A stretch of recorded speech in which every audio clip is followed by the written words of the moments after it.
Hello students, कैसे हैं आप सभी लोग। तो हम लोग क्लास 12th की फिजिक्स पढ़ रहे थे यूपी बोर्ड की, जिसमें लेक्चर नंबर 1 हो गया था। आज लेक्चर नंबर 2 है इसका। तो कूलाम के नियम से हम लोग स्टार्ट करते हैं। चलिए देखते हैं क्या होता है कूलाम का नियम। सबसे पहले सन 1785 में, ठीक है, सन 1785 में एक फ्रांसीसी वैज्ञानिक कूलाम थे, ठीक है। उन्होंने प्रयोगों के आधार पर एक निष्कर्ष निकाला, एक नियम दिया, जिसे हम लोग कूलाम का नियम कहते हैं। उनके अकॉर्डिंग क्या था, देखिए, हमने आपको जो पिछला लेक्चर था उसमें आपको समझाया था कि आखिर आवेश जो होते हैं वो कितने प्रकार के होते हैं। तो आपने बताया था कि हाँ, आपको पता चल गया होगा कि आवेश कितने प्रकार के थे। एक था प्लस क्यू यानी कि धनावेश, और एक कैसा होता था, ऋण आवेश, ठीक है, ये होता था। अब आप मुझे बताइए कि इनके बीच में कौन सा फोर्स लगेगा। आपने पढ़ा होगा पिछला लेक्चर। तो इनके बीच में जो फोर्स लगेगा आप जानते हो कैसा होगा, वो आकर्षण का होगा। कैसा? आकर्षण का होगा। अब हम यही कह दें कि एक प्लस क्यू है, दूसरा भी प्लस क्यू है, एक माइनस क्यू है, दूसरा ही माइनस क्यू है, ठीक है। एक हो गया ना यहाँ पे, चलिए, एक हो गया माइनस क्यू और एक हो गया प्लस क्यू। अब मुझे बताइए इनके बीच में कौन कौन सा बल लगेगा। तो आराम से आप बता सकते हैं कि देखिए, ये विपरीत प्रकृति के थे तो इन पे क्या लगा, आकर्षण। ये भी विपरीत प्रकृति के हैं तो इन पे भी क्या लगेगा, आकर्षण बल लगेगा।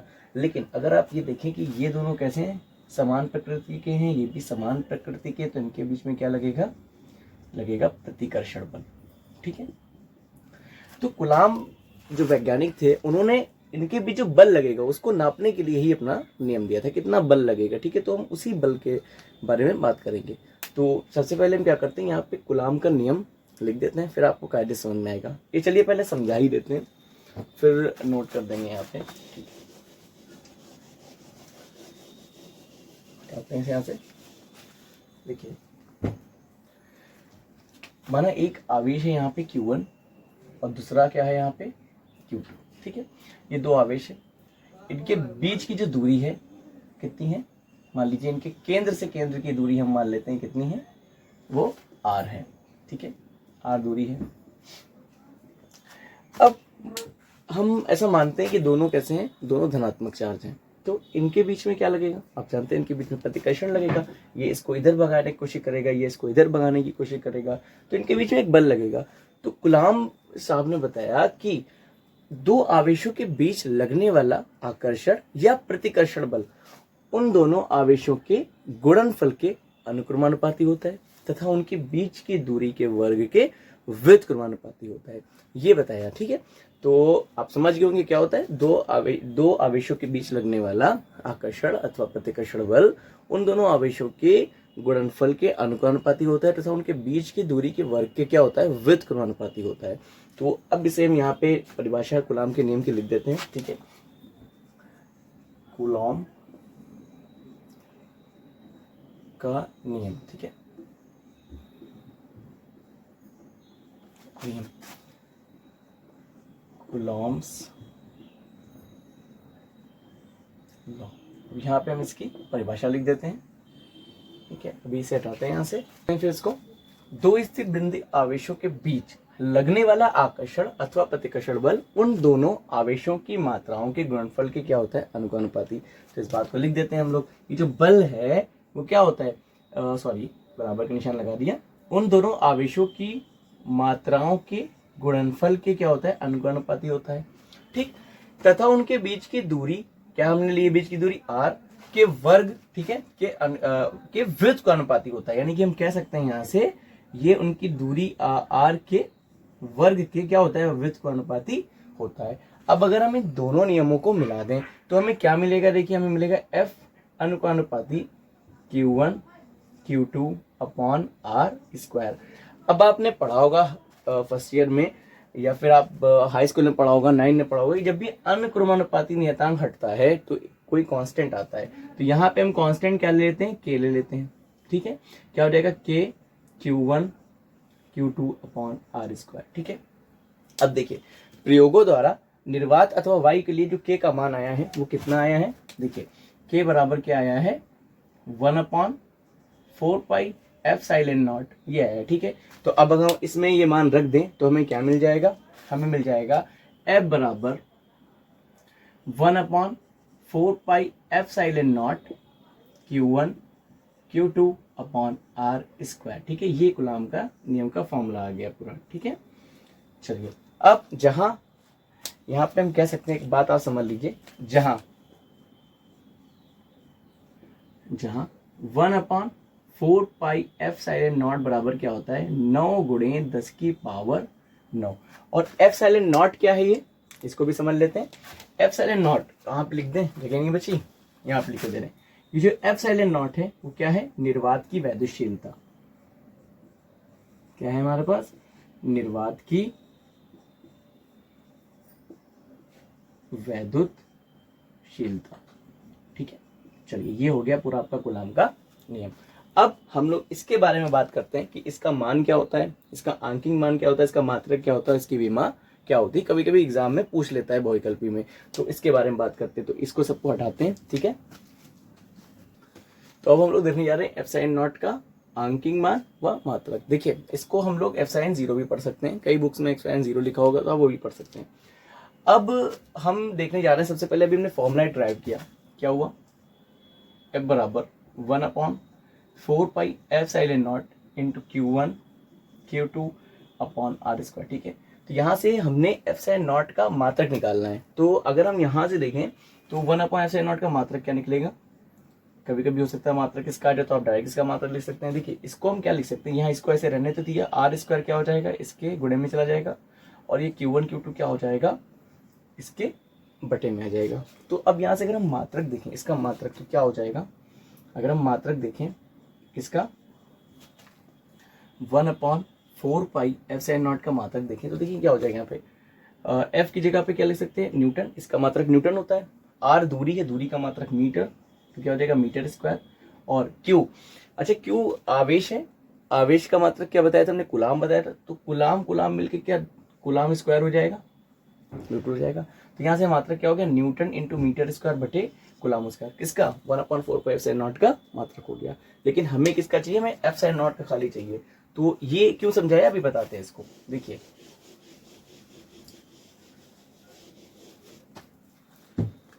देखिए हम जानते हैं 1/4 पाई एफ साइलेंट नॉट बराबर कितना होता है, 9 गुणे 10 की पावर 9। देखिए ये आप याद कर लीजिए, आपके बहुत अभी काम आएगा। अभी एफ साइलेंट नॉट का जो आंकिक मान निकलेगा उसे भी आप याद करिएगा।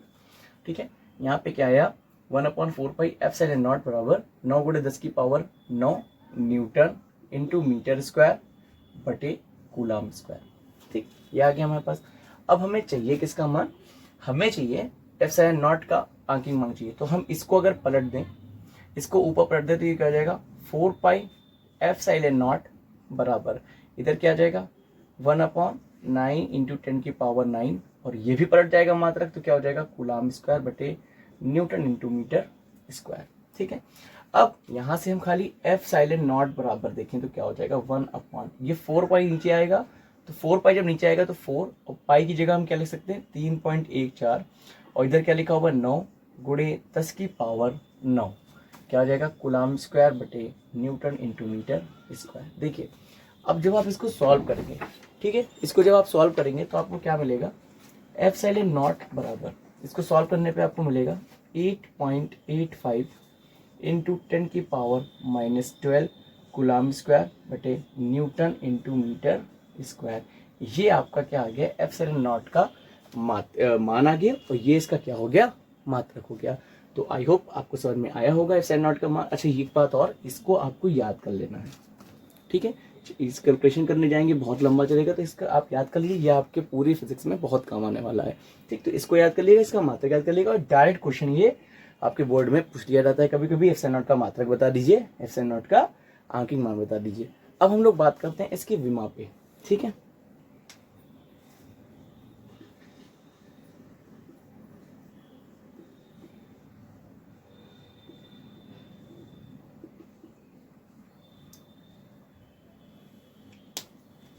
चलिए अब देखते हैं एफ साइन नॉट का विमी सूत्र। अभी भी हमने फॉर्मूला क्या पढ़ा, फॉर्मूला पढ़ा एफ बराबर 1/4 pi epsilon naught Q1 Q2 upon r square. ठीक है, ये फॉर्मूला पढ़ा। अगर हम आपसे कहें कि हम एफ साइन नॉट को इधर ले आए तो एफ नीचे आ जाएगा, तो हम यहाँ से कह सकते हैं एफ साइन नॉट बराबर 1/4 पाई इंटू क्या हो जाएगा Q1 Q2 बटे में क्या हो जाएगा एफ इंटू आर स्क्वायर। ठीक, अब इनकी सबकी क्या लिखते हैं विमा लिखने पर, तो हम यहाँ से कह सकते हैं कि एफ साइन नॉट की विमा, एफ साइन नॉट की विमा, ठीक है, एफ साइन नॉट की विमा बराबर क्या हो जाएगा, देखिए ये क्या है हमारा, ये कांस्टेंट है, इसकी तो विमा होगी नहीं, इसकी होगी आवेश, आवेश की विमा क्या होती है ए इंटू टी, आपने पढ़ा होगा, ठीक है, ये आपने फर्स्ट ईयर में पढ़ा होगा, और इसकी भी क्या हो जाएगी ए इंटू टी हो जाएगी। अब बल की विमा विमी सूत्र क्या होता है एम एल टी की पावर -2, और ये दूरी मीटर में है, लंबाई है, लंबाई की विमा क्या हो जाएगी एल, और स्क्वायर लगा हुआ है तो एल स्क्वायर, ठीक है, ये हो गए इनके विमी सूत्र। अब हम क्या करते हैं, इसको थोड़ा सा अरेंज करते हैं, देखिए ऊपर क्या हो जाएगा ए स्क्वायर टी स्क्वायर, नीचे एम एल की पावर 1 है, ये स्क्वायर है, क्या हो जाएगा एल क्यूब टी की पावर -2। तो यहां से अगर हम देखें तो एफ साइलेंट नॉट की विमा मिल जाएगी हमको, या विमी एफ साइलेंट नॉट का विमी सूत्र लिखते हैं, विमी सूत्र बराबर, देखिए m ऊपर जाएगा तो क्या हो जाएगा m की power -1, M L T theta ऐसे लिखा जाता है ना, तो m के बाद क्या है l, अब l क्यूब ऊपर जाएगा तो क्या हो जाएगा -3 हो जाएगा। अब देखिए t ऊपर जाएगा तो +2 होगा, तो जब t ऊपर जाएगा तो +2 मिलकर क्या हो जाएगा t की पावर 4, ये हो जाएगा, और बचा क्या हमारे पास a स्क्वायर, तो ये क्या हो गया, ये हो गया एफ साइलेंट नॉट का विमी सूत्र, ठीक है। आई होप आपको समझ में आया होगा, नोट कर लीजिएगा इसे, ये आपका एफ साइन नॉट का विमी सूत्र हो गया। आगे का मान देख लिया, इसका मात्रक देखिए। अब हम अन्य माध्यम के लिए देखते हैं कूलाम का नियम, ठीक है, यदि जो आवेश है वो निर्वात में डाल रखे किसी और माध्यम में रखे हों तब क्या होगा, तो इसे हटाते हैं यहाँ से। अन्य माध्यम के लिए कूलाम का नियम देखें तो देखिए, यदि निर्वात के स्थान पर दोनों आवेशों को के परावैद्युत वाले माध्यम में रखा हो तब उनके बीच जो वैद्युत बल होगा वो क्या हो जाएगा, देखिए जब के परावैद्युत वाला माध्यम है तो उसके बीच वैद्युत बल क्या हो जाएगा एफ के हो जाएगा, ठीक है, बराबर 1/4 पाई एफ साइलेंट नॉट, और यहाँ क्या आ जाएगा के आ जाएगा into Q1 Q2 upon r square. अब देखिए यह हम यहाँ पे लिख सकते हैं एफ के इज इक्वल टू 1/4 पाई, अब इस एफ साइलेंट नॉट के की जगह हम क्या लिख सकते हैं यहाँ पे एफ साइलेंट नॉट नहीं, सिर्फ क्या लिख सकते हैं यहाँ पे एफ साइलेंट। एफ साइलेंट, ये एफ साइलेंट नॉट क्या थी निर्वात की वैद्युशीलता, ये एफ साइलेंट क्या हो जाएगी माध्यम की वैद्युशीलता, ठीक है, Q1 Q2 upon r square, ठीक। अब हमने क्या क्या यहाँ पे जहां हमने क्या लिख दिया है एफ साइलेंट बराबर एफ साइलेंट नॉट इंटू के, इसी की जगह पे तो हमने ये लिख दिया है। अब अगर हम यहां से के का मान निकालें तो क्या हो जाएगा एफ साइलेंट बटे एफ साइलेंट नॉट, ये हमारा के का मान हो जाएगा। यानी कि हम यहां से कह सकते हैं किसी माध्यम का परावैद्युतांक माध्यम में वैद्युशीलता तथा निर्वात में वैद्युशीलता के अनुपात के बराबर होता है। तो यहाँ से एक डेफिनेशन हमें मिल जाती है, क्या लिखेंगे, अतः तो के बराबर क्या हुआ था F silent upon F silent not, यानी कि परावैद्युत माध्यम का परावैद्युतांक की डेफिनेशन यहाँ से बन जाती है, क्या हो जाएगा, देखिए अतः परावैद्युत माध्यम की वैद्युशीलता तथा निर्वात की वैद्युशीलता के अनुपात को उस परावैद्युत माध्यम का परावैद्युतांक कहते हैं, ठीक है। तो ये डेफिनेशन हो गई परावैद्युत माध्यम के परावैद्युतांक की, ठीक। अब हम लोग देखने जा रहे हैं कूलाम के नियम का वेक्टर रूप यानी कि सदिश स्वरूप, ठीक है, चलिए इसे देखते हैं। अब हम लोग देखते हैं कूलाम के नियम का सदिश स्वरूप, ठीक है। तो देखिए मान लेते हैं दो आवेश हैं, ठीक है, एक आवेश यहाँ पे, एक आवेश इससे r दूरी पर है, ठीक है, ये दो आवेश हैं, इनके बीच की दूरी क्या है r है, और एक का मान क्या है Q1 और एक का मान क्या है Q2, और ये समान प्रकृति के हैं। तो सबसे पहली बात तो ये समान प्रकृति के हैं, तो कुछ क्वेश्चन बनते हैं आपके लिए जो आप मुझे कमेंट में बताइएगा होमवर्क समझ के, ठीक है। तो हम ABC पॉइंट करके वो क्वेश्चन दे देते हैं आपको।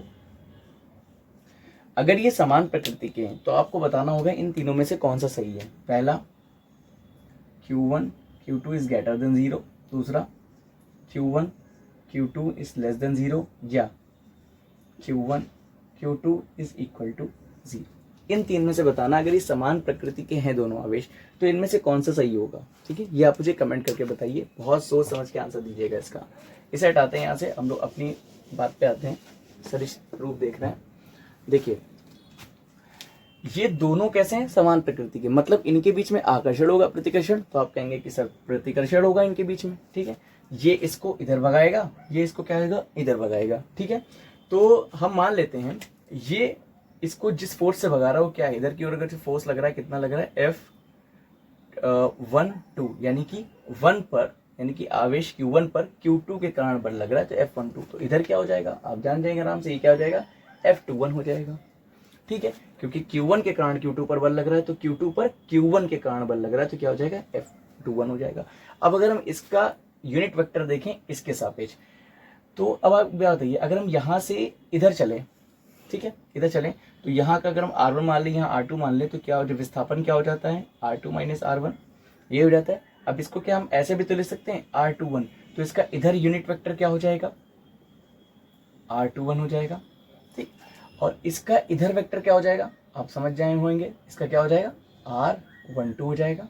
ठीक है, R2 से R1 की तरफ अगर चले तो क्या हो जाएगा, यहाँ पे ये हो जाएगा जो है, अब क्या हो जाएगा यहाँ से R1 माइनस R2, इसको क्या लिख सकते हैं, R12। ठीक है, तो ये इसका इधर यूनिट वेक्टर हो जाएगा।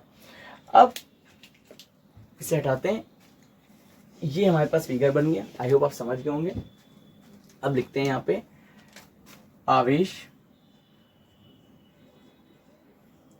आवेश Q2 के आवेश Q2 के कारण Q1 पर आरोपित बल,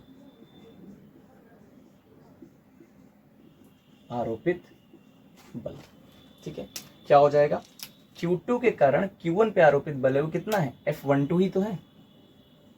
ठीक है, F12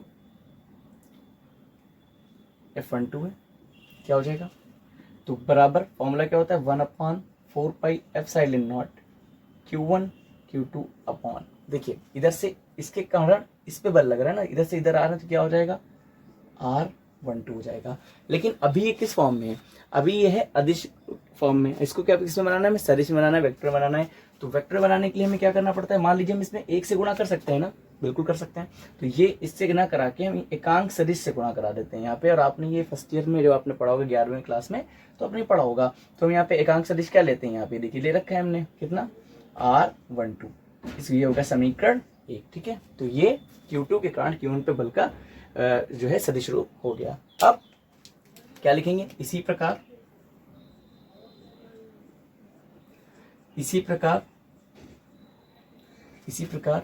Q1 के कारण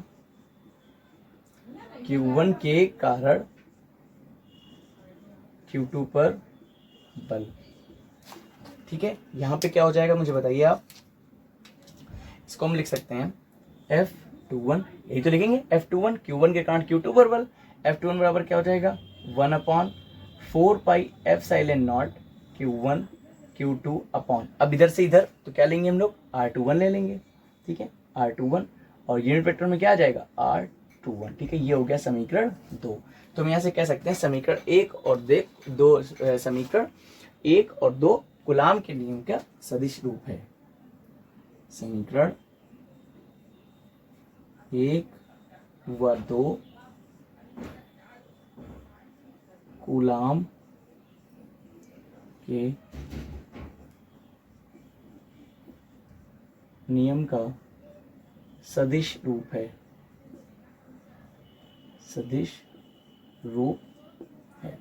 अच्छा, एक चीज में मिस्टेक है और अभी भी नजर पड़ी मेरी, वो हमने नहीं लिखा है यहाँ पे। देखिए फॉर्मूला होता है क्या, 1/4 pi epsilon not Q1 Q2 upon R square, यहाँ पे स्क्वायर लिखना भूल गए थे, तो इसे आप लोग देख लीजिएगा, ये थोड़ी मिस्टेक हो गई मेरी, क्या रहेगा यहाँ पे, R स्क्वायर। ठीक है, तो नोट कर लीजिएगा इसे। अब अगली हेडिंग देखते हैं हम लोग। चलिए, वैद्युत बल की गुरुत्वाकर्षण बल से तुलना। पहला पॉइंट, सबसे पहले बात समझिए, वैद्युत बल आवेशों के बीच लगता है, गुरुत्वाकर्षण बल किसके बीच लगता है, द्रव्यमानों के बीच। आपने 11th क्लास में पढ़ा होगा। ठीक है, अगर पढ़ा है तो मुझे गुरुत्वाकर्षण बल का फॉर्मूला कमेंट में लिख के बताइएगा। पहला पॉइंट है वैद्युत बल आकर्षण और प्रतिकर्षण दोनों हो सकता है। अभी हमने कहा अगर प्लस है तो क्या करेंगे, प्रतिकर्षण, यानी कि सजातीय आवेश कह सकते हैं, या फिर हम कह सकते हैं समान प्रकृति के आवेश हैं तो क्या करेंगे, प्रतिकर्षित करेंगे, और विपरीत प्रकृति के आवेश क्या करेंगे, आकर्षित करेंगे। तो पहला पॉइंट यही है, वैद्युत बल आकर्षण और प्रतिकर्षण दोनों हो सकता है। लेकिन गुरुत्वाकर्षण बल कैसा होता है, कभी ये प्रतिकर्षित करना सुना है, नहीं, सदैव कैसा होता है, आकर्षण बल होता है। दूसरा पॉइंट, वैद्युत बल दोनों आवेशों के बीच माध्यम पर निर्भर करता है, लेकिन जो गुरुत्वाकर्षण बल है वो दोनों द्रव्यमानों के बीच के माध्यम पर निर्भर नहीं करता है। और इसलिए लास्ट पॉइंट देखते हैं, वैद्युत बल गुरुत्वाकर्षण बल से क्या होता है, कहीं अधिक प्रबल होता है। ठीक, तो ये टॉपिक हो गए हमारे। अब इसके बाद जो नेक्स्ट वीडियो आएगी उसमें स्टार्ट करेंगे वैद्युत क्षेत्र के बारे में। ठीक है, तो आई होप आपको समझ में आया होगा पूरा टॉपिक, ये जितना भी हमने अभी आपको पढ़ाया है। तो अगर आया समझ में तो वीडियो को लाइक कर दीजिएगा। ठीक है, तो मिलते हैं नेक्स्ट वीडियो में। Thank you so much.